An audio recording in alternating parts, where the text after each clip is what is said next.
Let's see what is first law of thermodynamics. तो first law of thermodynamics कहता है that energy can neither be created nor destroyed. मतलब energy ना तो बन सकती है खुद से, ना ही डिस्ट्रॉय हो सकती है, वो सिर्फ एक फॉर्म से दूसरे फॉर्म में कन्वर्ट हो सकती है। इसकी मैथमेटिकल इक्वेशन होगी delta U is equal to Q plus W, जहाँ पे डेल्टा यू रिप्रेजेंट करता है चेंज इन इंटरनल एनर्जी को, क्यू रिप्रेजेंट करता है heat exchange between system and surrounding, और डब्ल्यू रिप्रेजेंट करता है वर्क डन को। अब नेक्स्ट हम आ जाते हैं थर्मोडायनेमिक्स के मेन पार्ट पर, जहाँ से बहुत सारे क्वेश्चंस बनाए जाते हैं, और आप ये कह लो कि मैक्सिमम अमाउंट ऑफ क्वेश्चन इसी टॉपिक से बनते हैं, which is first law of thermodynamics of different process. इसमें जो मैंने पिछले वीडियो में आपको 4 प्रोसेस बताए थे, आइसोथर्मल, आइसोबारिक, आइसोकोरिक और एडियाबैटिक, इन चारों प्रोसेस में जो फर्स्ट लॉ की इक्वेशन है वो किस तरीके से बिहेव करती है ये समझाया जाएगा। तो लेट्स स्टार्ट। अब सबसे पहले हम देखेंगे आइसोथर्मल प्रोसेस। हमें पता है कि आइसोथर्मल प्रोसेस में टेम्परेचर कांस्टेंट रहता है, मतलब डेल्टा टी भी ज़ीरो हो जाएगा, क्योंकि T final minus T initial zero रहेगा। अब हमें पता है डेल्टा टी ज़ीरो है, और पिछली वीडियो में मैंने आपको बताया था कि जो इंटरनल एनर्जी है वो टेम्परेचर का फंक्शन होता है, मतलब वो सिर्फ टेम्परेचर पे डिपेंड करता है। अब अगर डेल्टा टी ज़ीरो है मीन्स डेल्टा यू भी यहाँ पे ज़ीरो हो जाएगा, ठीक है। अब इसी को अगर हम फर्स्ट लॉ की इक्वेशन में रखते हैं तो क्या आएगा, delta U is equal to Q plus W होता है। अब डेल्टा यू को ज़ीरो रखेंगे तो आ जाएगा क्यू प्लस डब्ल्यू। अब इसको हम 2 तरीके से लिख सकते हैं। पहला तरीका है Q is equal to minus W लिख दो, या फिर W is equal to minus Q लिख दो। अब इन दोनों का ही बिल्कुल अपोजिट मीनिंग है। क्या मीनिंग है इनका? Q is equal to minus W, इसको समझते हैं। जो यहाँ पे वर्क डन के पहले माइनस साइन लगा है वो ये डिनोट कर रहा है कि जो सिस्टम है उसने काम किया है। हमने पिछली वीडियो में वर्क डन का साइन कन्वेंशन पढ़ा था, उसमें हमने देखा था कि जब सिस्टम काम करता है तो माइनस साइन आता है, ठीक है। अब हमें पता है, मान लीजिए कोई सिस्टम है, इसमें गैस भरी हुई और पूरी सराउंडिंग है। अब हमें पता है इस प्रोसेस में जो इंटरनल एनर्जी है वो ज़ीरो है, मतलब सिस्टम के पास अभी कोई एनर्जी नहीं है, लेकिन फिर भी सिस्टम काम कर रहा है। अब सिस्टम काम कैसे कर रहा है, वो सराउंडिंग से हीट ले रहा है, मतलब वो उस हीट को एब्जॉर्ब कर रहा है, और वो हीट जो है वो एनर्जी के फॉर्म में कन्वर्ट होके वर्क कर रही है, ठीक है। इस इक्वेशन का मतलब हो गया कि heat absorb by system is equal to work done by system, ठीक है। सिमिलरली जब हम दूसरी इक्वेशन देखते हैं, यहाँ पे W is equal to minus Q है। अब जो माइनस क्यू है इसमें माइनस डिनोट कर रहा है कि हीट रिलीज़ हो रही है, मतलब सिस्टम हीट रिलीज़ कर रहा है, और प्लस डोनेट कर रहा है कि हमने सिस्टम पे काम किया है, मीन्स ये सिस्टम है तो सिस्टम पे हमने वर्क किया है, ठीक है, क्योंकि ये पॉजिटिव है, और इसी वर्क को एनर्जी में कन्वर्ट करके सिस्टम ने हीट को रिलीज़ किया है सराउंडिंग में, इसलिए यहाँ पे माइनस साइन आया है। नेक्स्ट प्रोसेस है आइसोकोरिक प्रोसेस।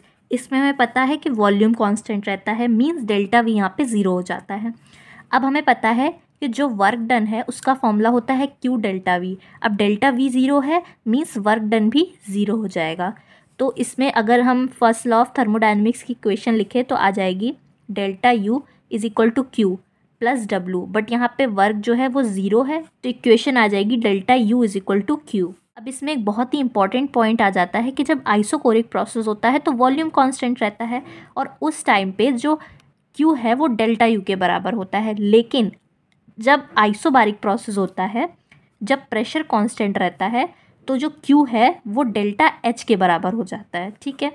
अब डेल्टा H यहाँ पे होती है एंथैल्पी, इसको हम आगे डिस्कस करेंगे। अब इस इक्वेशन में 2 पॉसिबिलिटीज़ हैं, या तो हीट पॉजिटिव आए या फिर हीट नेगेटिव आए। अब अगर हीट पॉजिटिव आती है इसका मतलब है कि heat is absorb by system, और हीट नेगेटिव आती है means heat is released by system. अब यहाँ पे अगर Q पॉजिटिव है तो डेल्टा U भी पॉजिटिव आना चाहिए। अब डेल्टा U पॉजिटिव आएगा मतलब वो 1 से बड़ा आ रहा है, ठीक है, तो U फाइनल जो है वो U इनिशियल से बड़ा आना चाहिए, ठीक है। तभी तो जब हम U final minus U initial करेंगे तो वो पॉजिटिव आएगा, अगर ये वैल्यू बड़ी हो और ये छोटी हो तभी तो आएगा। तो जो फाइनल इंटरनल एनर्जी है वो इनिशियल इंटरनल एनर्जी से ज़्यादा आनी चाहिए। इसका मतलब कि जो टेम्परेचर है, फाइनल जो टेम्परेचर है वो ज़्यादा होना चाहिए इनिशियल टेम्परेचर से। मींस अगर इंटरनल एनर्जी बढ़ रही है तो टेम्परेचर बढ़ेगा।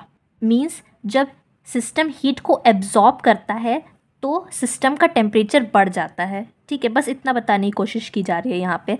सिमिलरली यहाँ पे जो Q है वो नेगेटिव है, तो यहाँ पे जो डेल्टा U है वो भी नेगेटिव में आएगा। मीन्स U फाइनल छोटा होगा और U इनिशियल बड़ा होगा। इसका मतलब जो T फाइनल है वो छोटा होगा, T इनिशियल बड़ा होगा। मीन्स जो टेम्परेचर है वो कम हो रहा है और इंटरनल एनर्जी भी कम हो रही है। मतलब अगर हीट रिलीज़ हो रही है सिस्टम से तो उसका टेम्परेचर कम हो जाएगा। अब नेक्स्ट आता है एडियाबैटिक प्रोसेस। यहाँ पे जो हीट एक्सचेंज होती है वो ज़ीरो होती है, तो जो इक्वेशन बन के आएगी वो होगी delta U is equal to W, because Q zero हो जाएगा। ठीक है, अब इसमें भी दो पॉसिबिलिटीज़ हैं, जब वर्क डन पॉजिटिव होगा और जब वर्क डन नेगेटिव होगा। अब अगर वर्क डन पॉजिटिव है तो यहाँ पे जो डेल्टा U है वो भी पॉजिटिव आना चाहिए। अब डेल्टा U पॉजिटिव कब आएगा? जब U फाइनल बड़ा होगा U इनिशियल से। U फाइनल बड़ा होगा मीन्स फाइनल टेम्परेचर बड़ा होगा इनिशियल टेम्परेचर से, मीन्स यहाँ पे टेम्परेचर बढ़ेगा। मतलब जब हम सिस्टम पे काम करते हैं तो उसकी इंटरनल एनर्जी बढ़ती है और साथ ही साथ उसका टेम्परेचर भी बढ़ जाता है। इस प्रोसेस को हम बोलते हैं एडियाबैटिक हीटिंग। अब जब वर्क डन नेगेटिव आएगा मीन्स डेल्टा U भी नेगेटिव है, मीन्स U फाइनल छोटा होगा U इनिशियल से, टेम्परेचर फाइनल वाला छोटा होगा इनिशियल टेम्परेचर से, मीन्स यहाँ पे टेम्परेचर कम हो रहा है। इस प्रोसेस को बोला जाता है एडियाबैटिक कूलिंग। अब यहाँ पे एक बहुत ही इंपॉर्टेंट पॉइंट आता है कि जो एडियाबैटिक प्रोसेस में वर्क डन होता है वो स्टेट फंक्शन होता है, क्योंकि हमें पता है जो चेंज इन इंटरनल एनर्जी है वो एक स्टेट फंक्शन है और यहाँ पे change in internal energy work done के बराबर है, तो एडियाबैटिक प्रोसेस में जो वर्क डन है वो एक स्टेट फंक्शन होता है। ठीक है, नेक्स्ट आता है आइसोबारिक प्रोसेस।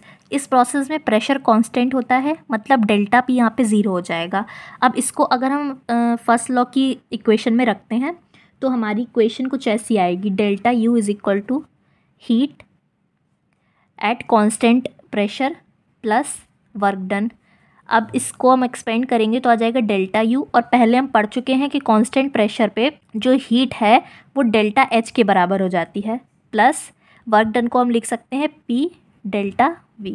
ठीक है, इसको अगर हम थोड़ा मॉडिफाई करेंगे तो हमारे पास एक बहुत ही इंपॉर्टेंट इक्वेशन निकल के आती है, delta H is equal to delta U plus P delta V। Next is cyclic process. इसमें भी डेल्टा U ज़ीरो हो जाता है। क्यों? क्योंकि साइक्लिक प्रोसेस में हम जहाँ से चलते हैं वहीं पे वापस आ जाते हैं, इसी को साइक्लिक प्रोसेस बोला जाता है। तो यहाँ पे जो फाइनल पोजीशन है वही इनिशियल पोजीशन होती है, और हमें पता है डेल्टा U मतलब U final minus U initial. जब ये दोनों बराबर हैं तो U final minus U initial हो जाएगा zero, means delta U zero हो जाएगा। तो यहाँ पे जो first law of thermodynamics equation होगी वो होगी zero is equal to Q plus W। इसी तरीके से इसमें भी दो पार्ट बन जाएंगे, Q is equal to minus W और W is equal to minus Q।